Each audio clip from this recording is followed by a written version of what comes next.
रंगमंच कहानियों का में आपका स्वागत है। आइए सुनते हैं मुंशी प्रेमचंद्र की प्रसिद्ध उपन्यास निर्मला, भाग 8। जो कुछ होना था हो गया, किसी की कुछ न चली। डॉक्टर साहब निर्मला की देह से रक्त निकालने की चेष्टा कर ही रहे थे कि मनसाराम अपने उज्जवल चरित्र की अंतिम झलक दिखाकर इस भ्रमलोक से विदा हो गया। कदाचित इतनी देर तक उसके प्राण निर्मला ही की राह देख रहे थे। उसे निष्कलंक सिद्ध किए बिना वे देह को कैसे त्याग देते। अब उनका उद्देश्य पूरा हो गया। मुंशी जी को निर्मला के निर्दोष होने का विश्वास हो गया, पर कब? जब हाथ से तीर निकल चुका था, जब मुसाफिर ने रकाब में पांव डाल दिया था। पुत्र शोक से मुंशी जी का जीवन भार स्वरूप हो गया। उस दिन से फिर उनके होठों पर हंसी न आई। यह जीवन उन्हें व्यर्थ सा जान पड़ता था। कचहरी जाते मगर मुकदमों की पैरवी करने के लिए नहीं, केवल दिल बहलाने के लिए। घंटे 2 घंटे में वहां से उकता कर चले आते। खाने बैठते तो कौर मुंह में न जाता। निर्मला अच्छी से अच्छी चीज पकाती, पर मुंशी जी 2-4 कौर से अधिक न रख सकते। ऐसा जान पड़ता कि कौर मुंह से निकला जाता है। मनसाराम के कमरे की ओर जाते ही उनका हृदय टूक टूक हो जाता था। जहां उनकी आशाओं का दीपक जलता रहता था, वहां अब धिक्कार छाया हुआ रहता था। उसके 2 पुत्र अब भी थे, लेकिन जब दूध देती हुई गाय मर गई तो बछिया का क्या भरोसा। जब फलने फूलने वाला वृक्ष गिर गया तो उन्हें नन्हे नन्हे पौधों की क्या आशा।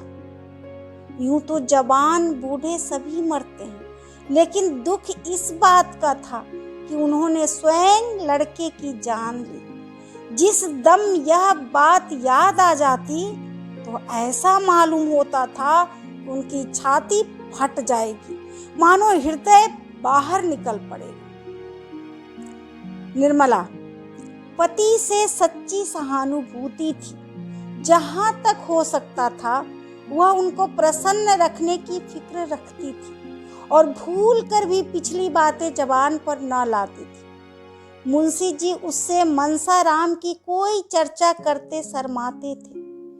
उनकी कभी कभी ऐसी इच्छा होती कि एक बार निर्मला से अपने मन के सारे भाव खोल कर रख दे, लेकिन लज्जा जबान रोक लेती थी। इस भांति उन्हें सांत्वना भी न मिलती थी जो अपनी व्यथा कह डालने से, दूसरों को अपने गम में शरीक कर लेने से प्राप्त होती है। मवाद बाहर न निकलकर अंदर ही अंदर विष फैलाता जाता था। दिन दिन देह घुलती जाती थी। इधर कुछ दिन से मुंशी जी और उन डॉक्टर साहब में, जिन्होंने मनसाराम की दवा की थी, याराना हो गया था। बेचारे कभी कभी आकर मुंशी जी को समझाया करते थे, कभी कभी अपने साथ हवा खिलाने के लिए खींच ले जाते थे। उनकी स्त्री भी 2-4 बार निर्मला से मिलने आई थी। निर्मला भी कई बार उनके घर गई थी, मगर वहां से जब लौटती तो कई दिन तक उदास रहती। उस दंपत्ति का सुखमय जीवन देखकर उसे अपनी दशा पर दुख हुए बिना न रहता था। डॉक्टर साहब को 200 रुपये मिलते थे। गृहस्थी का बहुत सा काम स्त्री को अपने ही हाथों करना पड़ता था। गहने भी उसके देह पर बहुत कम थे, पर उन दोनों में वह प्रेम था जो धन की तृण बराबर परवाह नहीं करता। पुरुष को देखकर स्त्री का चेहरा खिल उठता था, स्त्री को देखकर पुरुष निहाल हो जाता था। निर्मला के घर में धन इससे कहीं अधिक था। आभूषणों से उसकी देह फट पड़ती थी। घर का कोई काम उसे अपने हाथों से न करना पड़ता था, पर निर्मला संपन्न होने पर अधिक दुखी थी और सुधा विपन्न होने पर भी सुखी। सुधा के पास कोई ऐसी वस्तु न थी जो निर्मला के पास न थी, जिसके सामने उसे अपना वैभव तुच्छ जान पड़ता था। यहाँ तक कि वह सुधा के घर गहने पहनकर जाते शर्माती थी। एक दिन निर्मला डॉक्टर साहब के घर आई तो उसे बहुत उदास देखकर सुधा ने पूछा, बहन आज बहुत उदास हो, वकील साहब की तबीयत तो अच्छी है ना? निर्मला, क्या कहूँ सुधा, उनकी दशा दिन दिन खराब होती जाती है, कुछ कहते नहीं बनता, ना जाने ईश्वर को क्या मंजूर है। सुधा, हमारे बाबूजी तो कहते हैं कि उन्हें कहीं जलवायु बदलने के लिए जाना जरूरी है, नहीं तो कोई भयंकर रोग खड़ा हो जाएगा। कई बार वकील साहब कह चुके हैं, पर वह यही कह दिया करते हैं, मैं तो बहुत अच्छी तरह हूँ, मुझे कोई शिकायत नहीं। आज तुम कहना। सुधा, तुम उनसे आज खूब जोर देकर कहना कि कहीं जलवायु बदलना चाहिए। 2-4 महीने बाहर रहने से बहुत सी बातें भूल जाएंगे। मैं समझती हूँ शायद मकान बदलने से भी उनका शौक कुछ कम हो जाएगा। लेकिन तुम कहीं बाहर जा भी तो ना सकोगी। यह कौन सा महीना है? निर्मला, 8वां महीना बीत रहा है। यह चिंता तो मुझे और भी मारे डालती है। मैंने तो इनके लिए ईश्वर से कभी प्रार्थना न की थी। यह बला मेरे सिर न जाने क्यों मरती। मैं बड़ी अभागिन हूँ बहन। विवाह के 1 महीने पहले पिताजी का देहांत हो गया। उनके मरते ही मेरे सिर पर शनिचर सवार हुए। जहाँ पहले विवाह की बातचीत पक्की हुई थी, उन लोगों ने आंखें फेर ली। बेचारी अम्मा को हार कर विवाह मेरा यहाँ करना पड़ा। अब छोटी बहन का विवाह होने वाला है। देखिए उसकी नाव किस घाट जाती है। सुधा, जहाँ पहले विवाह की बातचीत हुई थी, उन लोगों ने इनकार क्यों कर दिया? निर्मला, यह तो वे ही जाने। पिताजी ना रहे तो सोने की गठरी कौन देता? सुधा, लखनऊ के नाम तो याद नहीं, आबकार के कोई बड़े अफसर थे। सुधा ने गंभीर भाव से पूछा, और उनका लड़का क्या करता था? निर्मला, कुछ नहीं, कहीं पढ़ता था, पर था बड़ा होनहार। सुधा ने सिर नीचा करके कहा, उसने अपने पिता से कुछ न कहा था? वह तो जवान था, अपने बाप को दबा न सकता था। निर्मला, अब मैं क्या जानूं बहन, सोने की गठरी किसे प्यारी नहीं होती। जो पंडित मेरे यहाँ से संदेश लेकर गया था, उसने तो कहा था कि लड़का ही इनकार कर रहा है। लड़के की माँ अलबत्ता देवी थी। उसने पुत्र और पति दोनों ही को समझाया, पर उसकी कुछ न चली। सुधा, मैं जो उसे लड़के को पाती तो खूब हारे आतो लेती। निर्मला, मेरे भाग्य में जो लिखा था वह हो चुका। बेचारी कृष्णा पर ना जाने क्या बीतेगी। संध्या समय निर्मला के जाने के बाद डॉक्टर बाहर से आए तो सुधा ने कहा, क्यों जी, तुम उस आदमी को क्या कहोगे जो एक जगह विवाह ठीक कर लेने के बाद फिर लोभवश किसी दूसरी जगह संबंध कर ले? डॉक्टर सिन्हा ने स्त्री की ओर कौतूहल से देखकर कहा, ऐसा नहीं करना चाहिए। और क्या? सुधा, यह क्यों नहीं कहते कि यह घोर नीचता है, परले सिरे का कमीनापन है? सिन्हा, हाँ, यह कहने में मुझे इनकार नहीं। सुधा, किसका अपराध बड़ा है, वर का या वर के पिता का? सिन्हा की समझ में अभी तक नहीं आया कि सुधा के इन प्रश्नों का आशय क्या है। विस्मय से बोले, जैसी स्थिति हो, अगर वह पिता के अधीन हो तो पिता का ही अपराध समझो। सुधा, अधीन होने पर भी क्या जवान आदमी का अपना कोई कर्तव्य नहीं है? अगर उसे अपने लिए नए कोट की जरूरत हो तो वह पिता के विरोध करने पर भी उसे रो धो कर मनवा लेता है। क्या ऐसे महत्व के विषय में वह अपनी आवाज पिता के कानों तक नहीं पहुंचा सकता? यह कहो कि वर और उसका पिता दोनों अपराधी है, परंतु वह अधिक। बूढ़ा आदमी सोचता है, मुझे सारा खर्च संभालना पड़ेगा, कन्या पक्ष से जितना ऐंठ सकूं उतना ही अच्छा, मगर यह वर का धर्म है कि वह स्वार्थ के हाथों बिल्कुल बिक नहीं गया है, तो अपने आत्मबल का परिचय दे। अगर वह ऐसा नहीं करता तो कहूंगी कि वह लोभी और कायर भी। दुर्भाग्यवश ऐसा ही एक प्राणी मेरा पति भी है, और मेरी समझ में नहीं आता किन शब्दों में उनका तिरस्कार करूं। सिन्हा ने हिचकाते हुए कहा, वह वह वह दूसरी बात थी, लेन देन का कारण नहीं था, बिल्कुल दूसरी बात थी। कन्या के पिता का देहांत हो गया था। ऐसी दशा में हम लोग क्या करते? यह भी सुनने में आया कि कन्या में कोई ऐब है, वह बिल्कुल दूसरी बात थी, मगर तुमसे यह कथा किसने कही? सुधा, कह दो, वह कानी थी या कुबड़ी थी या नाइन के पेट की थी या भ्रष्टा थी? इतनी कसर क्यों छोड़ दी? भला सुनूं तो उस कन्या में क्या ऐब थी? सिन्हा, मैंने देखा तो था नहीं, सुनने में आया था कि उसमें कोई ऐब है। सुधा, सबसे बड़ा ऐब यही था कि उसके पिता का स्वर्गवास हो गया था और वह कोई लंबी चौड़ी रकम ना दे सकती थी। इतना स्वीकार करते क्यों झेपते हो? मैं कुछ तुम्हारे कान तो काट ना लूंगी। अगर 2-4 फिक्रे कसूं तो इस कान से सुनकर उस कान से उड़ा देना। ज्यादा ची चुपर करूं तो छड़ी से काम ले सकते हो। औरत लाल डंडे से ही ठीक रहती है। अगर उस कन्या में कोई ऐब था तो मैं कहूंगी लक्ष्मी भी बेऐब नहीं, तुम्हारी तकदीर खोटी थी बस। और क्या, तुम्हें तो मेरे लाले पर ना था। सिन्हा, तुमसे किसने कहा था कि वह ऐसी थी और वैसी थी? जैसे तुमने किसी ने सुनकर मान लिया, वैसा ही हम लोगों ने भी सुनकर मान लिया। सुधा, मैंने सुनकर नहीं मान लिया, अपनी आंखों से देखा। ज्यादा बखान क्या करूं, मैंने ऐसी सुंदर स्त्री कभी नहीं देखी थी। सिन्हा ने व्यग्र होकर पूछा, क्या वह यहीं कहीं है? सच बताओ, उसे कहाँ देखा?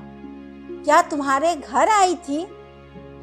सुधा, हाँ, मेरे घर आई थी, और एक बार नहीं कई बार आ चुकी है। मैं भी उसके यहाँ कई बार जा चुकी हूँ। वकील साहब की बीबी वही कन्या है जिसे आपने ऐबों के कारण त्याग दिया। सिन्हा, सच? सुधा, बिल्कुल सच।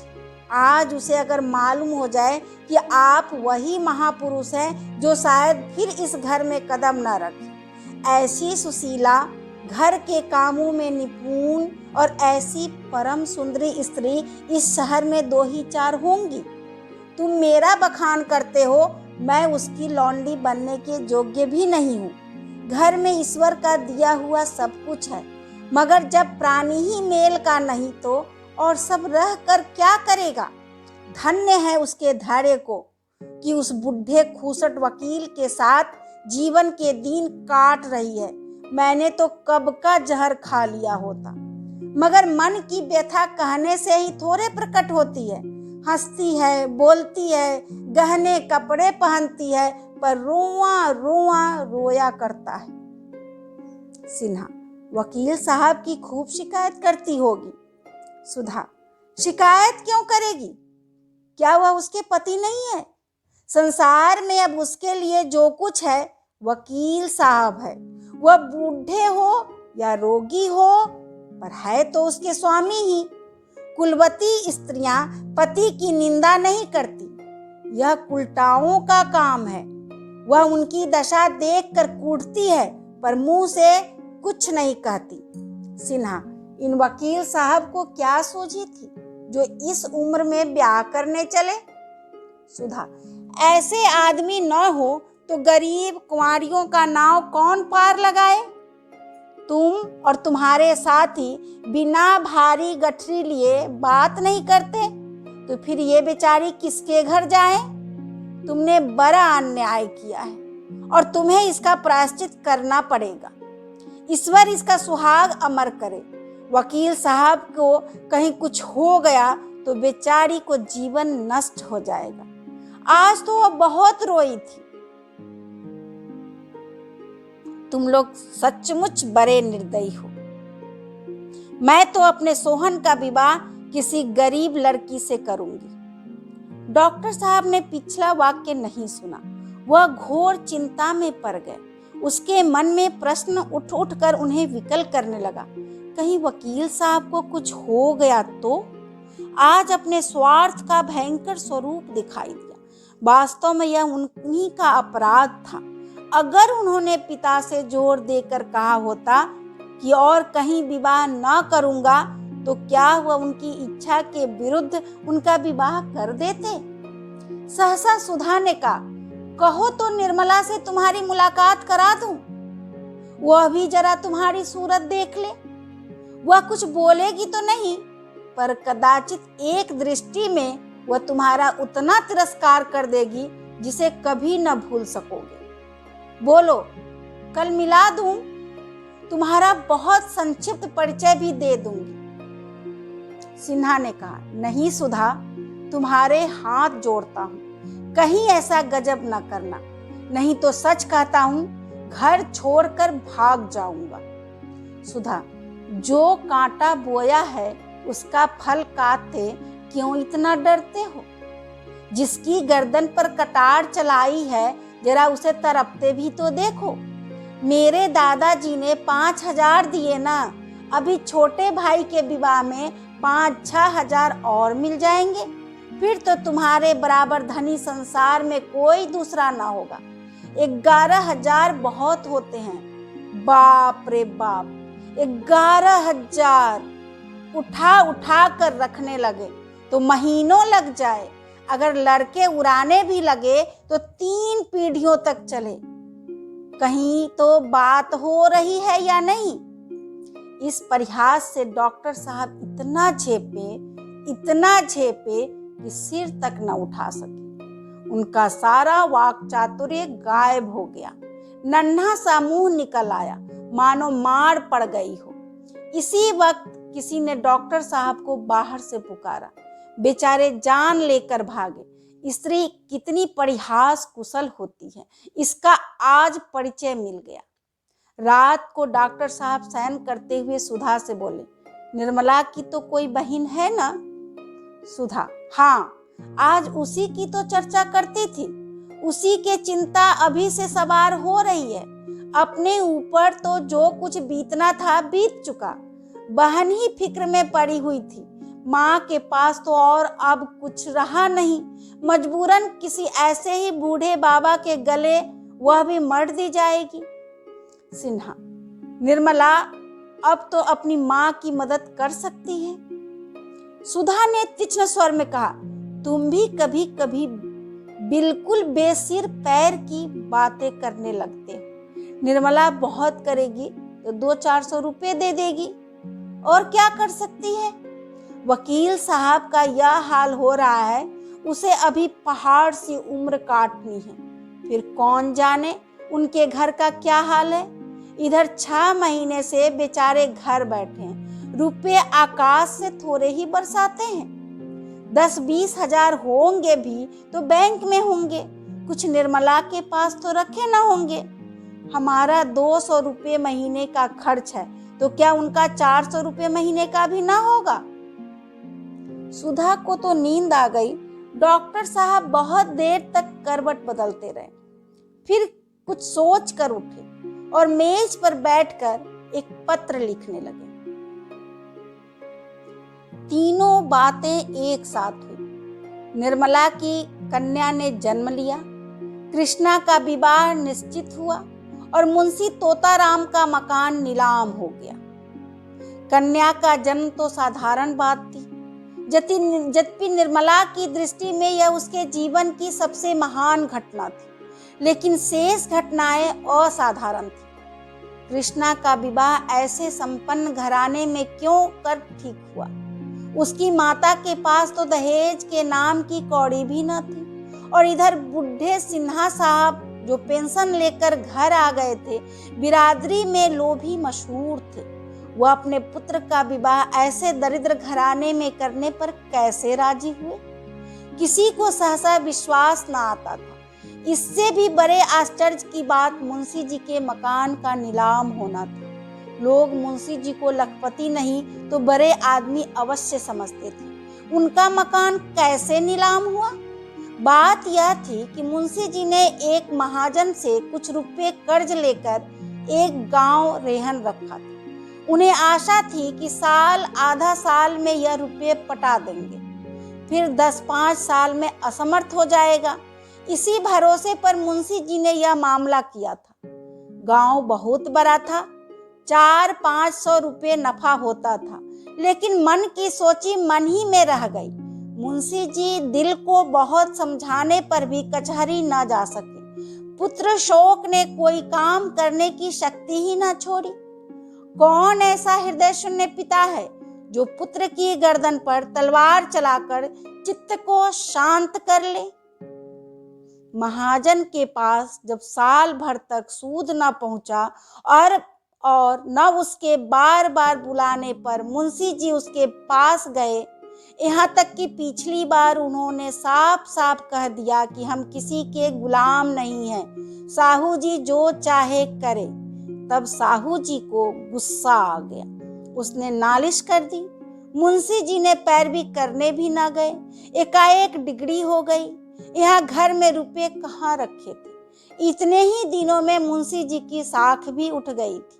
वह रुपये का कोई प्रबंध न कर सके। आखिर मकान नीलाम पर चढ़ गया। निर्मला सौर में थी। यह खबर सुनी तो कलेजा सन्न सा हो गया। जीवन में कोई एक और सुख न होने पर भी धनाभाव की चिंताओं से मुक्त थी। धन मानव जीवन में अगर सर्वप्रधान वस्तु नहीं तो वह उसके बहुत निकट की वस्तु अवश्य है। जब और अभावों के साथ यह चिंता भी उसके सिर सवार हुई, उसने दाई द्वारा कहला भेजा, मेरे सब गहने बेचकर घर को बचा लीजिए। लेकिन मुंशी जी ने यह प्रस्ताव किसी तरह स्वीकार न किया। उस दिन से मुंशी जी और भी चिंताग्रस्त रहने लगे। जिस धन का सुख भोगने के लिए उन्होंने विवाह किया था, वह अब अतीत का स्मृति मात्र था। वह मारे ग्लानि के अब निर्मला को अपना मुंह तक न दिखा सकते थे। उन्हें अब उस अन्याय का अनुमान हो रहा था जो उन्होंने निर्मला के साथ किया था, और कन्या के जन्म ने तो रही सही कसर भी पूरी कर दी, सर्वनाश ही कर डाला। 12वें दिन सौर से निकलकर निर्मला नवजात शिशु को गोद में लिए पति के पास गई। इस अभाव में भी इतनी प्रसन्न थी मानो कोई चिंता नहीं। बालिका हर्ष प्रदीप्त नेत्रों को देखकर उसका हृदय प्रफुल्लित हो रहा था। मातृत्व के इस उद्गार में उसके सारे क्लेश विलीन हो गए थे। वह शिशु को पति की गोद में देखकर निहाल हो जाना चाहती थी, लेकिन मुंशी जी कन्या को देखकर सहम उठे। गोद में लेने के लिए उनका हृदय उलसा नहीं, पर उन्होंने एक बार उसे करुण नेत्रों से देखा और फिर सिर झुका लिया। शिशु की सूरत मनसा राम से बिल्कुल मिलती थी। निर्मला ने उनके मन का भाव कुछ और ही समझा। उसने शतगुण स्नेह से लड़की को हृदय से लगा लिया, मानो उनसे कह रही है, अगर तुम इसके बोझ से दबे जाते हो तो आज से मैं इस पर तुम्हारी छाया भी न पड़ने दूंगी। जिस रत्न को मैंने इतनी तपस्या के बाद पाया है, उसका निरादर करते हुए तुम्हारा हृदय फट नहीं जाता। वह उसी क्षण शिशु को चिपकाए हुए अपने कमरे में चली गई और देर तक रोती रही। उन्हें इतना कठोर न समझती। उसके सिर उत्तरदायित्व का इतना बड़ा भार कहाँ था जो उसके पति पर आ पड़ा था। वह सोचने की चेष्टा करती तो क्या इतना भी उसकी समझ में न आता। मुंशी जी को एक ही क्षण में अपनी भूल मालूम हो गई। माता का हृदय प्रेम में इतना अनुरक्त रहता है कि भविष्य की चिंता और बाधाएं उसे जरा भी भयभीत नहीं करती। उसे अपने अंतःकरण में एक अलौकिक शक्ति का अनुभव होता है जो बाधाओं को उसके सामने परास्त कर देती है। मुंशी जी दौड़ते हुए घर में आए और शिशु को गोद में लेकर बोले, मुझे याद आती है, मनसा भी ऐसा ही था, बिल्कुल ऐसा ही। निर्मला, दीदी जी भी तो यही कहती है। मुंशी जी, बिल्कुल वही, बड़ी बड़ी आंखें और लाल लाल ओठ हैं। ईश्वर ने मुझे मनसाराम इस रूप में दिया है, वही मुंह, वही हाथ पांव। ईश्वर, तुम्हारी लीला अपार है। सहसा रुक्मणी भी आ गई। मुंशी जी को देखते ही बोली, देखो बाबू, मनसाराम है कि नहीं, वह आया है कोई लाख कहे, मैं ना मानूंगी। साफ मनसाराम है, साल भर के लगभग हो भी तो गया। मुंशी जी, बहन, एक एक अंग तो मिलता है, बस भगवान ने मुझे मेरा मनसाराम दे दिया। शिशु से, क्यों री, तू मनसाराम ही है, छोड़ कर जाने का नाम ना लेना, नहीं खींच लगाऊंगा। कैसे निष्ठुर होकर भागे थे, आखिर पकड़ लाया कि नहीं? बस कह दिया, अब मुझे छोड़ कर जाने का नाम ना लेना। देखो बहन, कैसे टुकुर टुकुर ताक रही है। उसी क्षण मुंशी जी ने फिर से अभिलाषाओं का भवन बनाना शुरू कर दिया। मोह ने उन्हें फिर संसार की ओर खींचा। मानव जीवन, तू इतना क्षणभंगुर है, पर तेरी कल्पनाएं कितनी दीर्घायु। वही तोताराम जो संसार से विरक्त हो रहे थे, जो रात दिन मृत्यु का आवाहन करते थे, तिनके का सहारा पाकर तट पर पहुंचने के लिए पूरी शक्ति से हाथ पांव मार रहे हैं, मगर तिनके का सहारा पाकर कोई तट पर पहुंचा है? अभी आप सुन रहे हैं मुंशी प्रेमचंद्र की प्रसिद्ध उपन्यास निर्मला। धन्यवाद।